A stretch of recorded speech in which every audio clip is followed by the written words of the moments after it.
بسم اللہ الرحمن الرحیم۔ السلام علیکم۔ ڈائناسور۔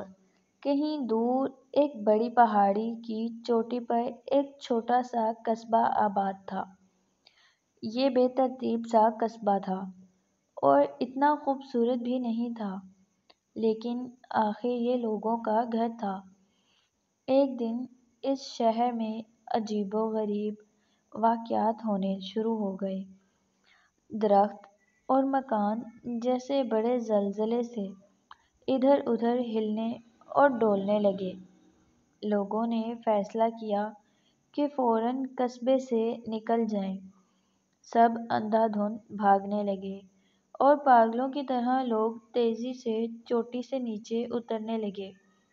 صرف ایک لڑکا جسے ہر چیز کے بارے میں جاننے کا شوق تھا، وہ نہیں بھاگا، بلکہ وہ ایک چٹان پر بیٹھا رہا جو چوٹی سے نیچے تھی۔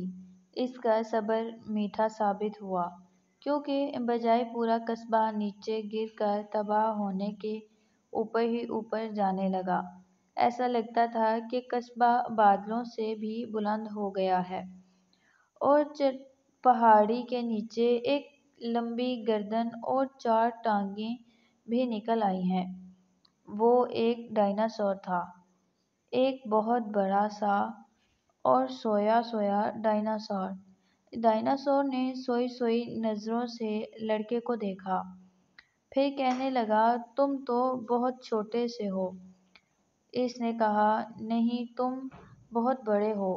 لیکن ڈائناسور صرف ادھر ادھر دیکھ رہا تھا۔ پھر اس نے ایک قدم آگے بڑھایا اور بڑی سی جمائی لی۔ کہنے لگا، میں بہت تھک گیا ہوں۔ لڑکے نے اسے بتایا کہ اس کے پیٹ پر ان کا پورا قصبہ ہے اور شاید وہ بڑی دیر سویا رہا ہے۔ لیکن ڈائناسور اس کی باتیں نہیں سن رہا تھا۔ آگے کی کہانی کے لیے میرے چینل کو سبسکرائب کیجیے۔ ویڈیو پسند آئے تو لائک شیئر کرنا مت بھولیں۔ ملتے ہیں نیکسٹ ویڈیو میں۔ Thanks for watching. اللہ حافظ۔